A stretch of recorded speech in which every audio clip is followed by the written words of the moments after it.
नमस्कार बंधुरा सुमिर हेसेले आपनादेर सबाइके स्वागत। आशा करी सकले सुस्थ आछेन, भालो आछेन। आजके आपनादेर जोन्नो एकटी हेल्दी रेसिपि निये एसेछि बिना तेले माने जिरो अयेल एकटी डिनार थाली। देखा जाक एई थालीते आज की बानिয়েছি। आजके बिना तेले चाना मशाला बानिয়েছি डिनारेर जोन्नो। आशा करी रेसिपिटा आपनादेर भालो लागबे। चलुन ताहले रेसिपिटा देखे नेওয়া যাক। भालो लागले किन्तु एकटा लाइक करते भुलबेन ना। এখানে আমি চানা মশলা বানাবার জন্য নিয়েছি পেঁয়াজ কুচি করে, একটা গোটা বড় সাইজের পেঁয়াজ জিরি করে কেটে নিয়েছি, টমেটো একদম মিহি করে কুচিয়ে নিয়েছি আদা রসুন আর কাঁচা লঙ্কা কুচি, একটা কাঁচা লঙ্কা, 5টা রসুন মিহি করে কুচিয়ে নিয়েছি, হাফ ইঞ্চি আদা মিহি করে কুচিয়ে নিয়েছি। সারা রাত চানাটাকে ভিজিয়ে রেখেছিলাম, সেটাকে জল ঝরিয়ে নিয়ে হাফ কাপ জলের সাথে প্রেসার কুকারে দিয়ে দিয়েছি। তার সাথে দিয়েছি টমেটো কুচিটা। টমেটোটাকে খুব মিহি করে কাটবেন, পেঁয়াজটাকেও খুব মিহি করে কাটার চেষ্টা করবেন। টমেটো আর পেঁয়াজ প্রেসার কুকারের মধ্যে দিয়ে দিয়েছি। সঙ্গে আমি এখানে হাফ ইঞ্চি আদা একদম মিহি করে কুচিয়েছি আর রসুন 5টা মিহি করে কুচিয়ে নিয়েছি, একটা কাঁচা লঙ্কা মিহি করে কুচিয়ে নিয়েছি। এখানে আপনারা টমেটো বাটা আদা রসুন বাটাও ব্যবহার করতে পারেন, তবে আমি কুচিয়ে ব্যবহার করেছি, আপনারা চাইলে কুচিয়েও ব্যবহার করতে পারেন। সমস্ত কিছুকে ভালো করে মিশিয়ে দিয়ে সাথে হাফ চামচ নুন আর হাফ চামচ হলুদ গুঁড়ো দিয়েছি। নুনটা আপনারা আপনাদের স্বাদ অনুযায়ী দেবেন। দিয়ে সব কিছু ভালো করে মিশিয়ে দিয়ে প্রেসার কুকারের ঢাকনা আটকে দিয়ে 2টো সিটি দিয়ে নেব। চানাটা অবশ্যই রাত্রিরে ভিজিয়ে রাখবেন যাতে ভালোভাবে চানাটা ভিজে যায়। এবারে একটা মশলা তৈরি করে নেব এই চানা মশলা তৈরি করার জন্য। একটা কাপ বাটির মধ্যে হাফ কাপের মতন জল নিয়েছি, তার মধ্যে 1 চামচ জিরে গুঁড়ো, 1 চামচ ধনে গুঁড়ো, হাফ চামচ কাশ্মীরি লঙ্কার গুঁড়ো, হাফ চামচ চানা মশলা দিয়ে ভালো করে একটা পেস্ট তৈরি করে নেব। এখানে কিন্তু আলাদা করে কোনো ঝাল লঙ্কা ব্যবহার করিনি, তার কারণ যেহেতু বিনা তেলে রান্না বেশি ঝাল দেওয়া যাবে না, কারণ বিনা তেলে রান্নার ক্ষেত্রে ঝালটা বেশি উঠে যায়। এদিকে আমি মশলার পেস্টটা তৈরি করে রেখেছি, আটা মেখে রেখেছিলাম, তার থেকে রুটিগুলোকে তৈরি করে নিয়েছি। এখানে গরম গরম ফুলকো হাতে তৈরি করা 2টো রুটি তৈরি করে নেওয়া হয়েছে। ততক্ষণে চানাটা ভালোভাবে সেদ্ধ হয়ে গেছে। প্রেসার কুকারকে ঢাকনাটা খুলে নিয়েছি।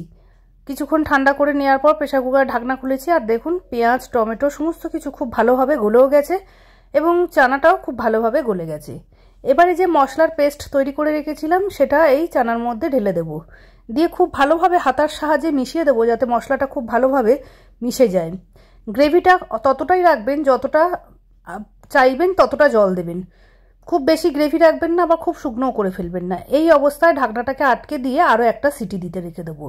বানিয়ে নেবো দইয়ের রায়তা। এখানে আমি 200 গ্রাম টক দই নিয়েছি, তার মধ্যে 1 চামচ চিনি দিয়েছি, হাফ চামচ চাট মশলা, হাফ চামচ নুন আর সামান্য কাশ্মীরি লঙ্কার গুঁড়ো দিয়ে ভালো করে একটা পেস্ট তৈরি করে নিয়েছি। দইটাকে আগে থেকে ফেটিয়ে নিয়েছি।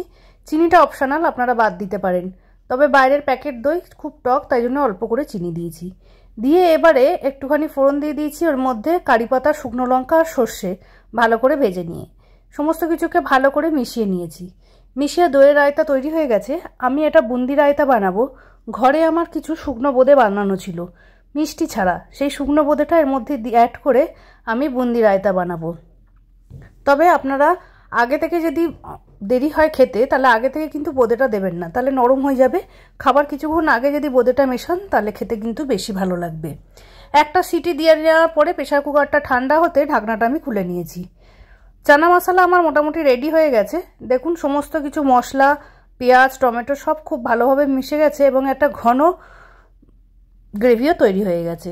সাথে দিয়ে দিয়েছি কুচিয়ে রাখা ধনেপাতা আর একটা কাঁচা লঙ্কা দিয়ে ভালো করে মিশিয়ে নিয়ে 3-4 মিনিটের জন্য স্ট্যান্ডিং টাইমে রেখে দিলেই তেল ছাড়া এই চানা মশলা রেডি হয়ে যাবে। রাতের ডিনারের জন্য থালিটা আমি সার্ভ করব। এখানে আমি 2টি হাতে গড়া রুটি নিয়েছি, 1 বাটি এই অয়েল ফ্রি চানা মশলা নিয়েছি। দেখে কেউ বলতে পারবে না যে এই চানা মশলাটার কোনো রকম তেল ব্যবহার করা হয়নি। তেলের কিন্তু নিজস্ব কোনো স্বাদ থাকে না, জাস্ট টেক্সচার আর কালারের জন্য ব্যবহার করা হয়। তাই তেল ছাড়া এই রেসিপি একবার বাড়িতে অবশ্যই বানিয়ে দেখবেন। দিয়ে দিয়েছি রায়তা, সঙ্গে ওপর থেকে কয়েকটা বোঁদে ছড়িয়ে আর শসা পেঁয়াজ কাঁচা লঙ্কা স্যালাড হিসাবে রেডি আমার সম্পূর্ণ ডিনারের জন্য একটি থালি। বাড়িতে অবশ্যই এই ধরনের একবার থালি বানিয়ে দেখবেন। যারা ডায়েট করছেন তারা অবশ্যই একবার চেষ্টা করে দেখবেন, খুব ভালো খেতে হয়। রেসিপিটা যদি ভালো লেগে থাকে তাহলে অবশ্যই একটা লাইক করতে ভুলবেন না। কমেন্টসের মাধ্যমে জানাবেন আপনাদের কেমন লাগলো। আর যদি ভালো লেগে থাকে তাহলে বন্ধুবান্ধবদের সঙ্গে শেয়ার করবেন।